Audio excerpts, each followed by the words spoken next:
Opa, tudo bem? Eu sou o Luiz Camargo e seja muito bem-vindo. Acredito aí que o maior motivo que levou o Bolsonaro a ser eleito presidente é o anseio que 55% dos brasileiros nutriam de que este país desse uma guinada à direita. Afinal, o Brasil, em toda a sua história republicana, nunca foi de direita. Com exceção dos recém-chegados PSL e Partido Novo, nunca tivemos qualquer tipo de legenda partidária expressiva de direita. Assim como antes das eleições deste ano, foram raros os políticos que se posicionaram à direita. Mas a verdade é que ainda percebo uma grande confusão na hora de definir o que de fato é direita e esquerda. As narrativas em torno dessa questão são um tanto quanto discricionárias e prolixas. Em face disso, resolvi fazer esse vídeo para justamente encontrarmos a real definição desses termos e o surgimento histórico deles. Pois não podemos ter lutado tanto tempo por algo que temos dificuldade de definir. E creio que depois desse vídeo, sempre que você ouvir um discurso, mesmo que proferido por alguém que diz que direita e esquerda é uma postulação que não existe mais, você, em poucos segundos, perceberá se o sujeito em questão é de direita ou de esquerda. Mas antes, é muito importante você já deixar seu like para o vídeo aí não cair no buraco negro do YouTube.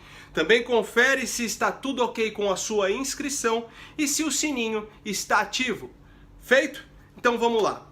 O ponto de partida aí para definir direita e esquerda é primeiro entender o que é conservadorismo. Vou resumir rapidamente.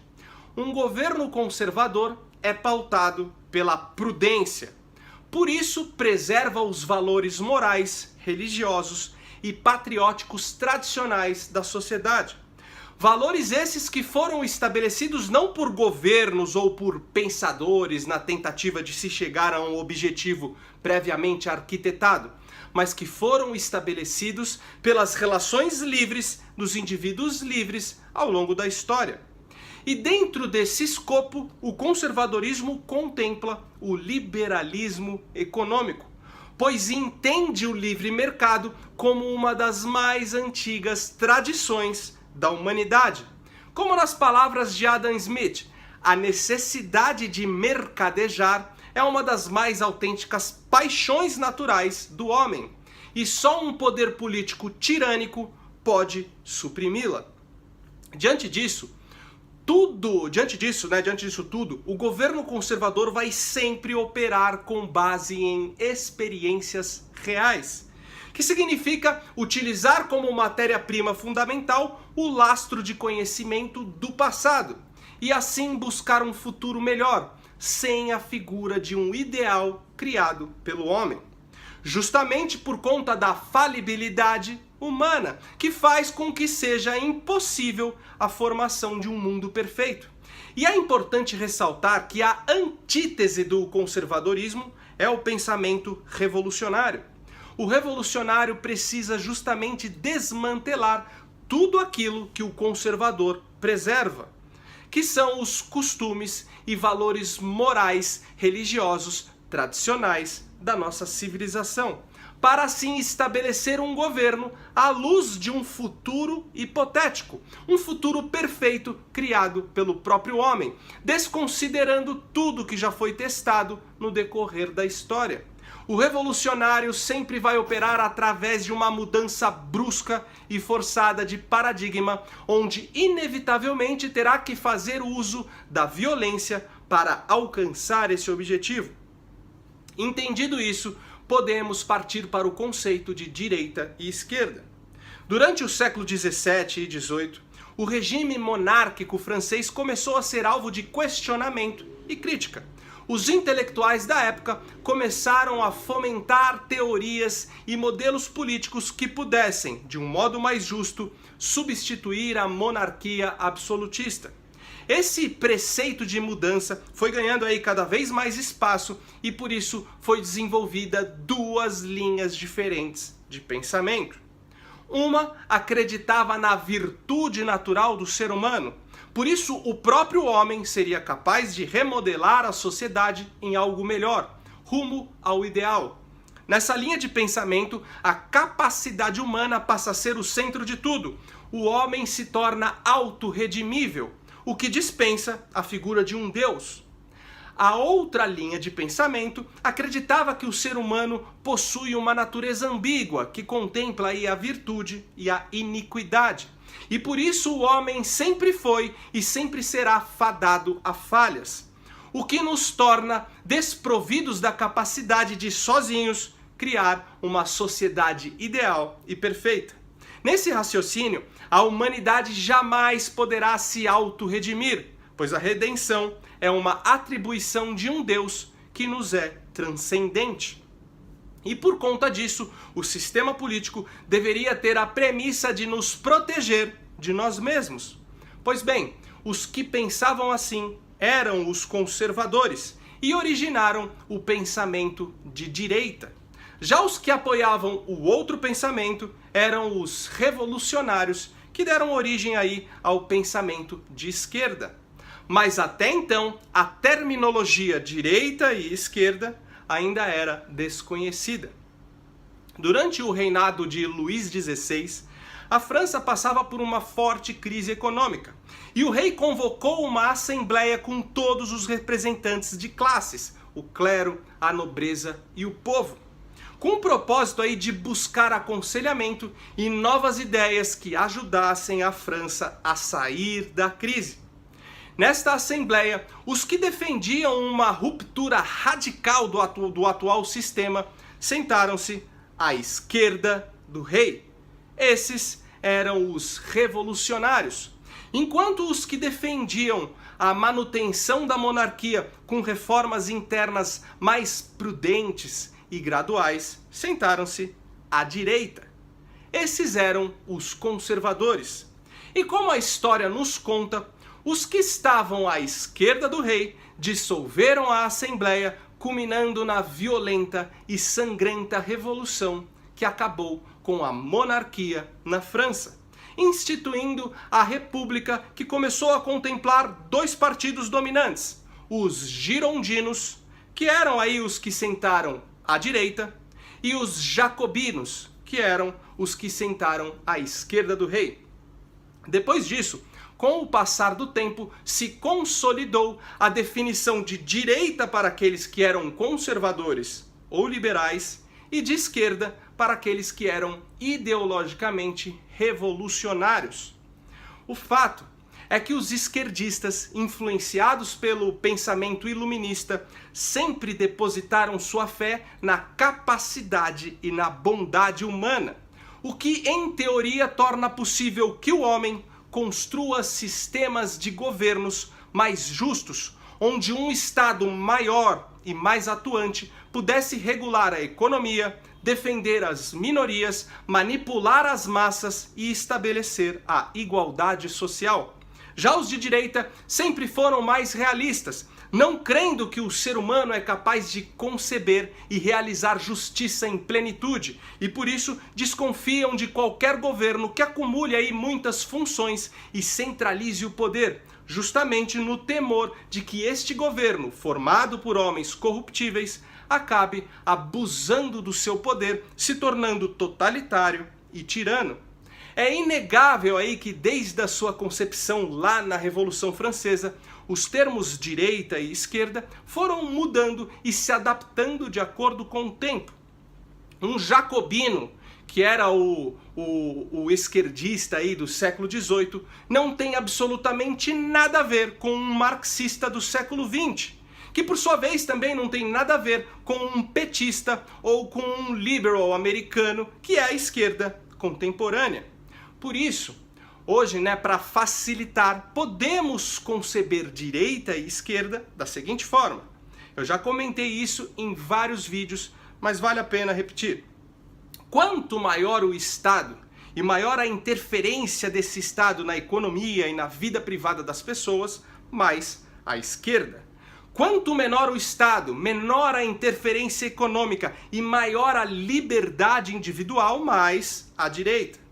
nessa dinâmica, as pautas morais como descriminalização do aborto, drogas, ideologia de gênero e etc. ficam de fora. Não são elas que definem direita e esquerda. Agora, para ilustrar melhor isso aí, imagina uma bolinha deslizando em uma linha horizontal. A partir do momento que o Estado vai aumentando, essa bolinha vai deslizando para a esquerda. Um Estado totalitário deixa a bolinha na extremidade esquerda dessa linha. E caso a bolinha se encontre aí na extremidade oposta, teríamos a ausência completa do Estado, o anarquismo. Ou seja, o espectro da direita contempla aí os conservadores, os liberais, os libertários e os anarcocapitalistas. E são esses dois últimos os verdadeiros dignatários do termo extrema-direita. É normal aí, quando alguém profere o termo extrema-direita, pensarmos em figuras como Hitler, Mussolini ou os generais do regime militar brasileiro. Mas temos que mudar essas referências. O correto seria ouvir o termo extrema-direita e logo vir à cabeça autores como o inglês William Godwin, a americana Ayn Rand, o russo Mikhail Bakunin, ou, para dar aí um exemplo aqui do nosso YouTube, o Rafael do Ideias Radicais. Enfim, temos que trazer à mente os anarquistas, aquelas pessoas que são contra a existência de um Estado. Mas continuando, o espectro da esquerda contempla inúmeros posicionamentos também, alguns mais na extremidade, que ganham um caráter de ditadura, e outros mais próximos do centro, que são democráticos. Sendo assim, temos comunismo, fascismo, nazismo, socialismo, social-democracia e etc.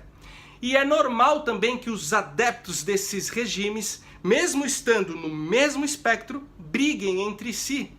O nazismo e o fascismo, quando surgiram, foram compreendidos como regimes de direita, pois eram inimigos ferrenhos dos socialistas marxistas e não pregavam a igualdade social. Foi somente no final do século XX, com a queda do Muro de Berlim, que essa visão pôde ser reavaliada com isenção, pois nazismo e fascismo, assim como o socialismo, foram regimes altamente intervencionistas, tanto na sociedade como na economia, exatamente como na fala do próprio Mussolini: tudo no Estado, nada fora do Estado e nada contra o Estado.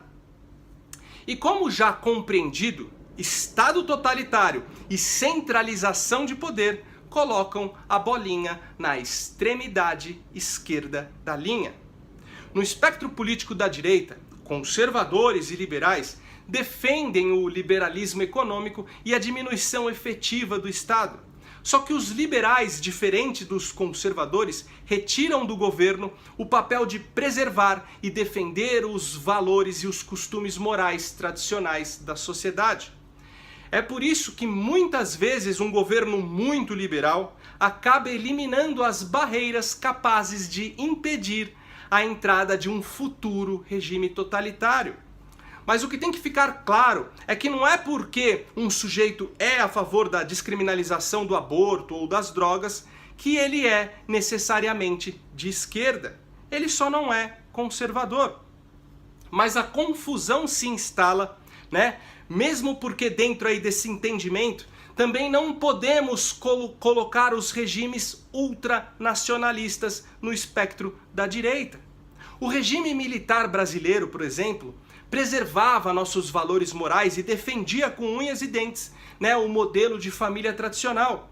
Mas eles quadriplicaram o tamanho do Estado, adotaram inúmeras medidas protecionistas e intervencionistas, criaram aí centenas de estatais. Por isso, goste você ou não, o regime militar fica à esquerda sim. Porém, foi necessário no contexto daquela época, em face de um mal maior, que seria a ditadura socialista que estava prestes a se instalar.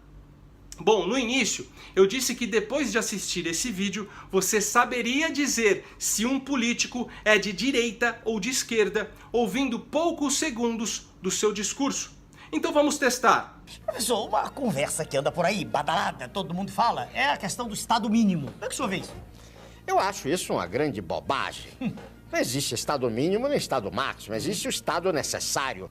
Dizem que isso é modernismo, que vamos ingressar no primeiro mundo, que o Estado deve ser o menor possível e que tudo que é estatal deve ser privatizado.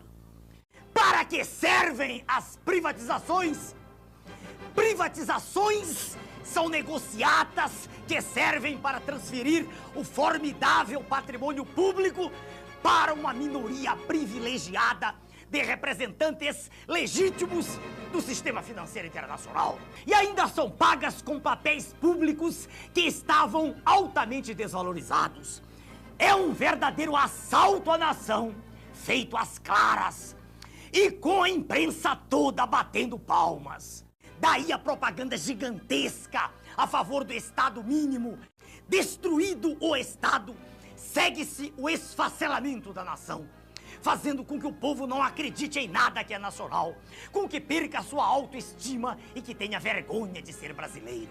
Com a desculpa de modernidade, de entrar no primeiro mundo, o que estão fazendo é destruir a indústria nacional. O que é que nós queremos? Nós queremos um país onde as reformas sociais de fato sejam feitas. Aí é o que a esquerda prega, né?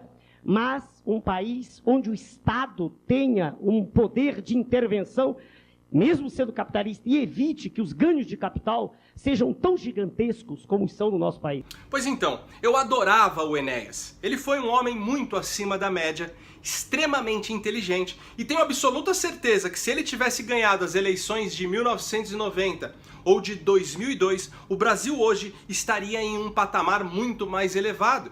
Mas o Enéas não era conservador, era nacionalista, defendia um governo muito parecido ao dos generais do período militar, com um Estado gigantesco, de papel desenvolvimentista e altamente protecionista e intervencionista na economia. Por isso, não posso enquadrá-lo no espectro político da direita. Mesmo que o propósito último aí de um nacionalista não seja a busca por igualdade social, como acontece no socialismo. E para encerrar, pois o vídeo aí já ficou muito longo, eu confesso que definir esquerda e direita com a gama enorme de posicionamentos políticos que temos hoje, realmente é bem complicado e sempre causará discordâncias. Mas mesmo que as definições sejam relativizadas e tenham mudado tanto no decorrer da história, uma coisa é inegável. Um direitista, por definição, vai sempre defender duas máximas: a individualidade e a liberdade. Por isso, um governo de direita é limitado com freios e contrapesos, e todo o poder será emanado de baixo para cima. Já um esquerdista, por definição, vai sempre defender duas máximas: o coletivismo e a igualdade. Só que é impossível alcançar a igualdade sem que o Estado absorva a economia e exerça um autocontrole sobre os indivíduos, inserindo-os em um coletivo que servirá de massa de manobra para o partido dominante.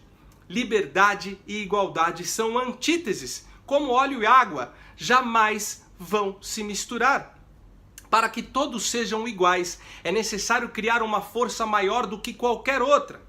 Por isso, um governo de esquerda é detentor de um poder ilimitado que será sempre exercido de cima para baixo.